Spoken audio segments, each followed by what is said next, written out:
when it comes to solving the sustainability issues that are plaguing the world today, it became really apparent to us that the number one thing we needed to address was animal agriculture.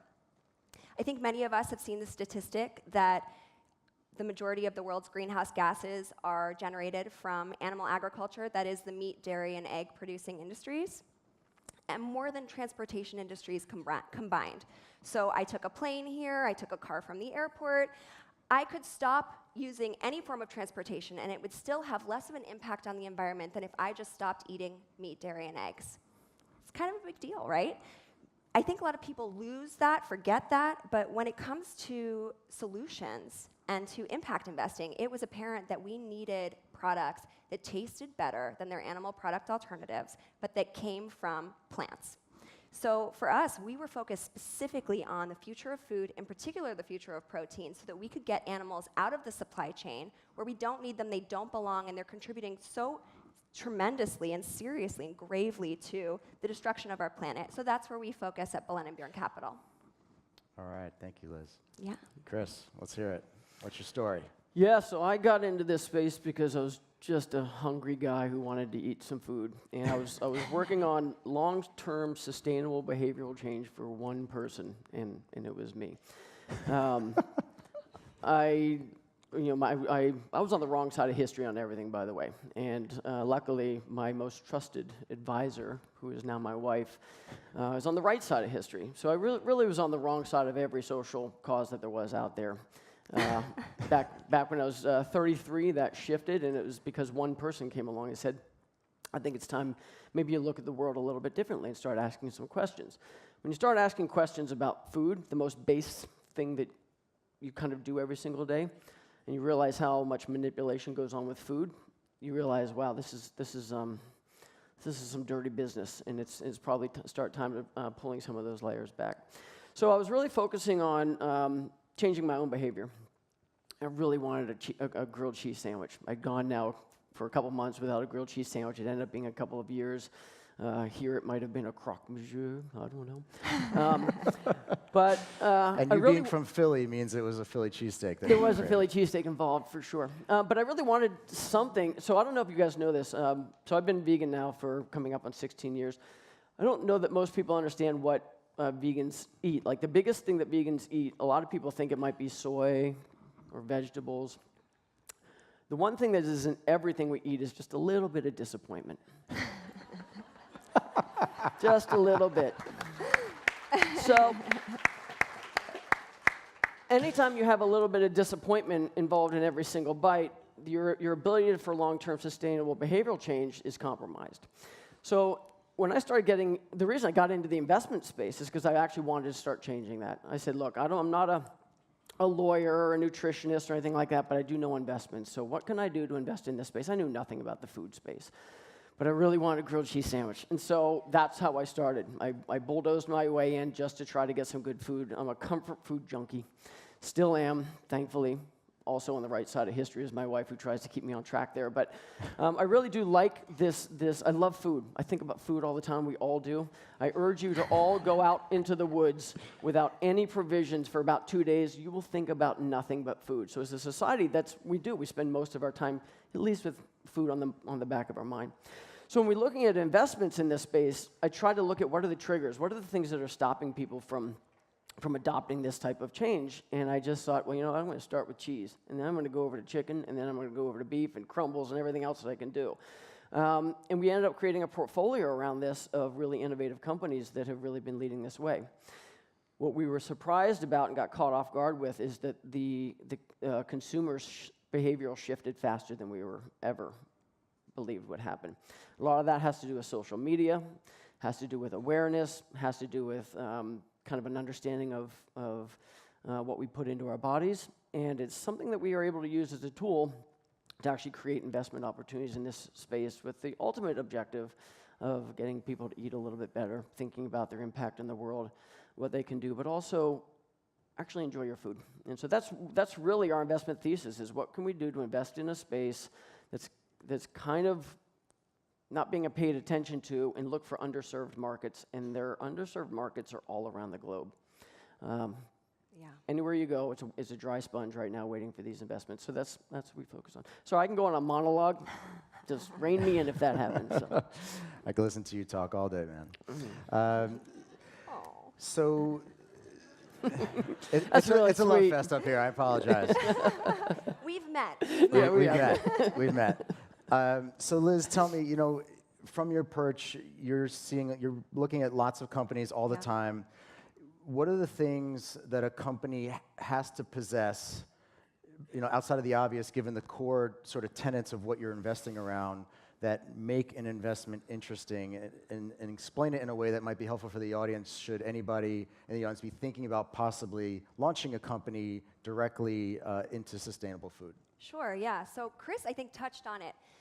The disappointment is real.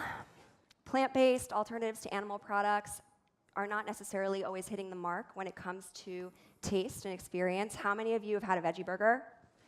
How many of you have had a disappointing veggie burger? Yeah, about the same number of hands. All right. Thanks for the house lights. That's good. A little pressure on you. We need innovation in those spaces for every single product that people like to eat that comes from animals to be just as good, if not better. So when I'm taking a meeting with an entrepreneur who's seeking capital, one of my first questions will be, who's your target demographic? Who do you want to buy this product? And if they say vegans, the meeting's over. That's it. That's not the right answer. We want to be appealing to the mainstream. That's what's going to make the impact. The vegans are already eating in a way that's sustainable and the best possible option for the planet. It's the mainstream omnivores who love eating meat, dairy, and eggs, who put their cheese on their foie gras, who we want to make the choice to eat that veggie burger, to eat that other foie gras or that plant-based cheese. So when I'm curious about what someone thinks about the way something tastes, I take it to my meat eating, my foie gras eating, and my cheese eating friends. And I say, does this taste the same? Does this taste better? And if they say no, then we have a problem. Because that's where economics works, right? Like, if the product is better, it's going to win. The product has to be better to displace the animal product. So that's what I'm always thinking about, and that's what I want the entrepreneurs to be thinking about. Because just to make a plant-based cheese that you can spread on toast, I had one this morning. It looked right. It smelled kind of right. It didn't taste right. It wasn't quite there. It was a camembert. It was cashew-based. And it just wasn't quite there. So I know, like Chris said, the market is a sponge. It wants these products. I'm buying these products that are kind of not that great, but I'm still buying them. Not everyone else is going to do that, right? Like, we're going to win omnivores' minds and hearts through their mouth. They need to love the way it tastes. So that's what I'm seeking, a superior product. There's also the price. It's not necessarily any price. Even if a veggie burger is the best veggie burger you've ever had, if it's 100 euros, probably not going to eat that once a week or every night in my case. Probably not. That's just too expensive. So we need to make sure that the price is there. But the good news is that plant-based products can and often are be much more affordable than animal-based products. And part of that just has to do with the inefficiencies of animal agriculture. When you're thinking about beef, for instance, there's 26 calories that go into a cow to get 1 calorie out. And so when you think about what that means in terms of everything, sustainability, but also price, it does make it more expensive. If you go to the bulk bin in your local supermarket and get some beans, it's going to be very affordable. So that's kind of the primary ingredients that are making these products, plants. They're not that expensive. It doesn't have to be that expensive, even organic. Right. Okay. Thank you, Liz. So, Yeah. Chris, tell me, one of the things I think about your perspective that's really useful to this crowd, talking about price, talking about convenience, and talking about taste. One of the challenges is, I've had the luxury of trying some really great products like the Impossible Burger, the Beyond Burger, and a few others that, have made their way into the mainstream. The hard part is, how do we get them to everyone? There's production issues, there's scaling issues.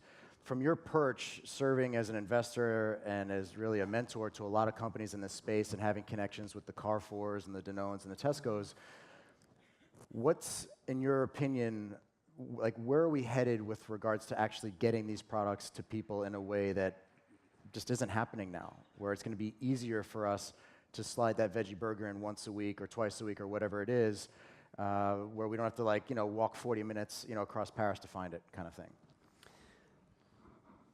Yeah, there's a lot in there. So I work off of, I'm going to back up a little bit and talk about kind of how we direct our investments, because it folds into this. So we work off of something I call our food Pact, P-A-C-T, price, awareness, convenience, and taste. We aspire to eat lots of things. I aspire to eat fresh, seedless watermelon every single day, but it's not always going to be available to me. So when we look at how we make decisions around food, we do it by taste, price, convenience, and awareness. Do I even know it's there, right? So when I look at investments, I need to know that those 4 areas are being addressed in some way that can de-risk that investment for me. Now, we have chefs all over the world that can make great food. My great aunt can make great food. My wife can make great food, but it's not scalable. It's not available to everybody. So we want to take things that can actually bring these into the market at a price that people will buy them, to make them available. Now, the availability, the convenience factor, I'd argue is the biggest driver. If I want to eat fresh watermelon every single day, but I'm sitting in an airplane over the Atlantic, I'm going to eat the Pringles that come to me because that's what's being offered to me. It's what's convenient, it's tasty, it's priced, and I'm aware of it. The aspiration of what we want to eat and the actual things that we do and act, those 2 things rarely actually collide. Right. So what I try to do is work within that framework. So when you want to get back to, okay, well, what about distribution? What about ability? We don't have enough production capacity right now to make the products to meet the demand. We're not even close. Impossible Foods, Beyond Meat, they just won a UN award for champions of the earth just yesterday, I think. And yet they're probably addressing 1% of 1% of the market. Right? There's a $1 trillion industry globally, $1 trillion meat, dairy, seafood industry. It's thousands of years old, and we're trying to disrupt it with a new little burger that comes out of one plant out of Missouri. We've got a long way to go. The demand is there. Production constraints stopping it from happening. The distribution is actually waiting for it, and the consumers are there waiting for it. But without that convenience, the consumers are underserved, and behavioral change kind of fails. Now, thankfully, there's a groundswell. Lots of new innovative products coming up. If you look at our food system, there are some corporate giants out there that have been building these companies for sometimes 100 years. We have one partner that's a 200-year-old company. We've got companies that are over 100 years. To think that a little upstart from Silicon Valley in 4 years is going to somehow change our industry, it's not going to happen. It takes time. So we need strategic partners to come in and help us with this. We need people who actually understand how to scale production, how to move inside a very well-established food system that includes everything from truck drivers to freezers to chefs who know how to prepare it. And all of that has to happen in tandem, and it's quite the dance that we have to do. The good news is, from an investment standpoint, these opportunities just get better and better and better. We can start a company from zero, get it to $5 million in sales, and we've got ourselves a win as an early-stage investment group. But that's not a big company. That barely registers. But you can get a lot of notoriety out of it, and actually it encourages other people to start making investments. So we're trying to work inside that ecosystem that really addresses those 4 things: price, awareness, convenience, and taste. And as an impact investor, I don't particularly care who wins. I don't care if Impossible wins or Beyond Burger wins. I have an investment in Beyond Burger, but I'll be delighted if they both win because the market is simply massive, simply massive. Agreed. I'm sure I didn't even answer your question, but once again. I don't even remember my question. Yeah, perfect. And I did my job. You totally answered the question. So I'm, just going back to the audience for a bit, I'm curious if I could see a show of hands. How many people here, let's say on a relatively regular basis, are actively trying to eat in a more sustainable way? Awesome. That is fantastic. Bravo. Yes. How many people had Pringles on their last airplane ride? You don't have like a sales contract with Pringles, do you? Big investment in Pringles. Okay.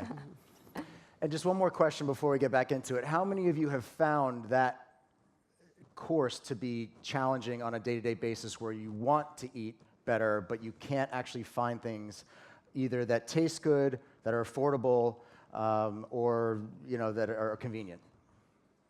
Okay, so exactly. Our thesis is on the mark then, at least within our little test case here. So, Liz, maybe just staying on this theme, maybe we could talk about a particular company or maybe even a theme within the sustainable food space that comes to mind when having this conversation about addressing this issue? So what's always top of mind for me is fish. Why? The oceans are they're despairing. Scientists are predicting that by 2048, there will be no more aquatic life in the sea. In 30 years, scientists are predicting that there will be no more living beings in the ocean. That's our lifetimes. So for me, I see a problem that needs to be solved. And how many of you, raise your hand, have had a really good plant-based fish product? I don't see one hand raised. That, to me, spells opportunity. Opportunity all over it. So for us, if we could fill our portfolio with companies creating alternative to aquatic animal products, we would. But we haven't found enough companies to do that. So if any of you are entrepreneurs or innovators who want to really be disruptive, that will be disruptive. That absolutely will make the difference. So there are 3 portfolio companies that we have that do address this issue. 2 are plant-based, and 1 is clean meat. Do you think we should discuss the difference between plant-based and clean meat proteins? Yeah, that would be great. So basically, clean meat, or what's referred to as cellular agriculture, is where we actually can take the cells of a living organism, fish, cow, chicken, etc., effectively put it in a petri dish, put some serum in there that mimics the role of blood that allows the cells to proliferate, and after spinning it in a bioreactor, it effectively produces the same meat that you would get from that fish, that chicken, or that cow, but it does it with 99% less water, 90% less energy, and 99% less land. You can fact check me on those stats, but I'm pretty sure they're within the margin. So you're basically getting the exact same thing, same nutritional profile, same taste, and sustainability-wise, it is an absolute game changer. So that's what Liz is referring to when she says clean meat, because the industry is taking a similar slant on clean energy, is to say it's just a cleaner version of the same thing. So. Yeah, thank you. And so that's clean meat, and then there's, of course, plant-based meat, which speaks for itself. So we're focused particularly on fish, and 2 of our portfolio companies are making products. 1 is not yet to the market, which Chris can actually speak to quite a lot more, Seco. And the other one is called Ocean Hugger Foods. They're making something called a himi.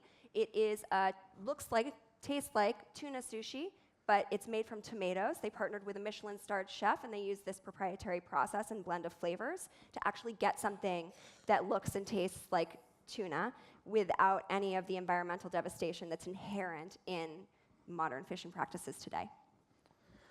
So Chris, why don't you talk a little bit about Seco? Yeah. I'm taking the moderator position now. Run with it. So Chris. Yeah, so we when we first started our fund, we're coming into our 3rd year right now, and there was no really market for plant-based seafoods to invest in, very few companies. We wanted, I think about 40% of our protein is consumed through seafood. There's a lot of companies coming out with chicken and burgers, and veggie burgers have been around for a long time, but there wasn't much in the way of seafood. So we wanted to broaden that. We eat between 200 and 300 different types of sea creatures. We eat about 30 different types of land animals.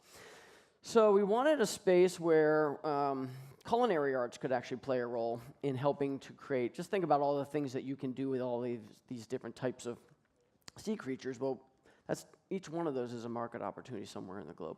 So we wanted to invest in that. We started a company called Good Catch that makes a tuna fish. There's companies like Sophie's Kitchen out there that makes a really good salmon lox that we really like. We've got Ocean Hugger that makes its tuna fish for sushi.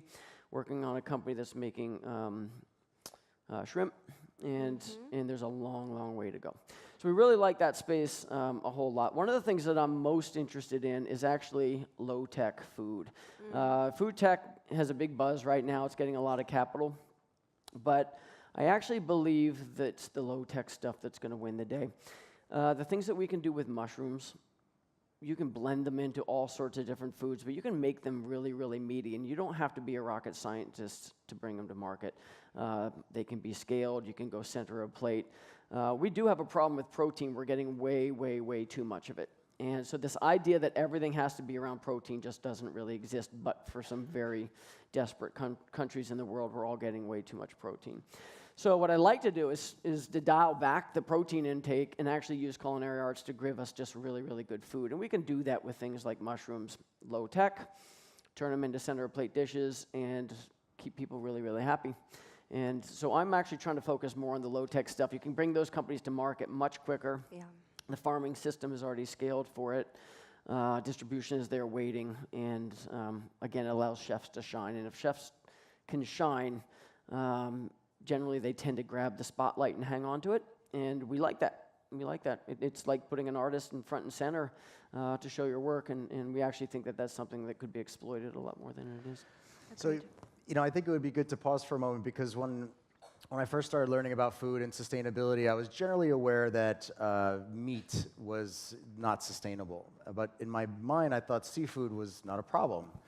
And I've come to learn that it's surprisingly taxing on our ecosystem. And here in Europe alone, there's actually a massive statistic that 96% of the fish consumed in Europe is through aquaculture, through fish farms. So they're not caught out in the sea, they're effectively in these contained systems. And while that doesn't sound like that would necessarily be a problem for the environment, a lot of them are occurring in these relatively small bodies of water. And what happens is both the feed that they're given and in their poop, for lack of a better definition, this stuff sinks to the bottom of these bodies of water where it's quite dark and there's not a lot of oxygen, and it's a perfect breeding ground for methane, which then ultimately gets released up through the water and into our ecosystem in the same way that a car would. And so it's kind of mind-boggling to think that something like seafood could be really bad for the environment, but because of the way that we're doing it, it's actually quite bad. So I just thought it would be good to interject that statistics around it, because it may seem to most of you, as it did to me, that it really shouldn't be that big of a problem. Chris, maybe going back to you, I'd like to talk a little bit about, just very briefly, this cellular agriculture, because it's kind of a new frontier. It's getting a lot of buzz, but at the same time, it seems to me that it's quite far off in the distance insofar as actually being scalable. What do you make of, from an investment perspective, and maybe we could even get some hands up in a bit on who actually would want to eat this stuff, where we are at with that, and whether that's an exciting opportunity to invest in now, or whether you're kind of deferring that and focusing more on things that can be done today, which is more, sort of a la plant-based? Well, it's not far off. I ate a duck, and it didn't walk like a duck, but it looked like a duck and tasted like a duck. So I'm guessing that it was a duck, but it had no animal involved with it. So it exists. Now, 2 years ago, that bite that I had would have been about $8,000. A year ago, it was about $800, and the bite that I had was $80. So that's a pretty... And this is the cost of production. So he's mentioning that the cost for actually producing this cellular agriculture by magnitude, is coming down meaningfully. Yeah. And so at some point, there'll be a crossover where industry gets involved, and that's happening right now. You now see investors coming in, they're saying, okay, you got a hurdle, you got a pinch point, and it's in the serum that you feed. So 80% of the cost of goods sold, the 80% of the cost of making clean meat is actually what you feed it, just like a cow. Once that's scaled, that's solved. Now, I believe that people eat meat in spite of the way it's manufactured, in spite of the slaughter. Nobody wants slaughtered animals. They just want to eat meat. So we believe that if we take that out of the equation, we create very safe meat that tastes like duck and looks like duck, that people will eat it. I ate it. I'm still alive, so that's a good sign. But I do believe it can be scaled, and I think it's just a matter of human ingenuity that gets you there. And I also believe that there's a really good chance that plants will catch up.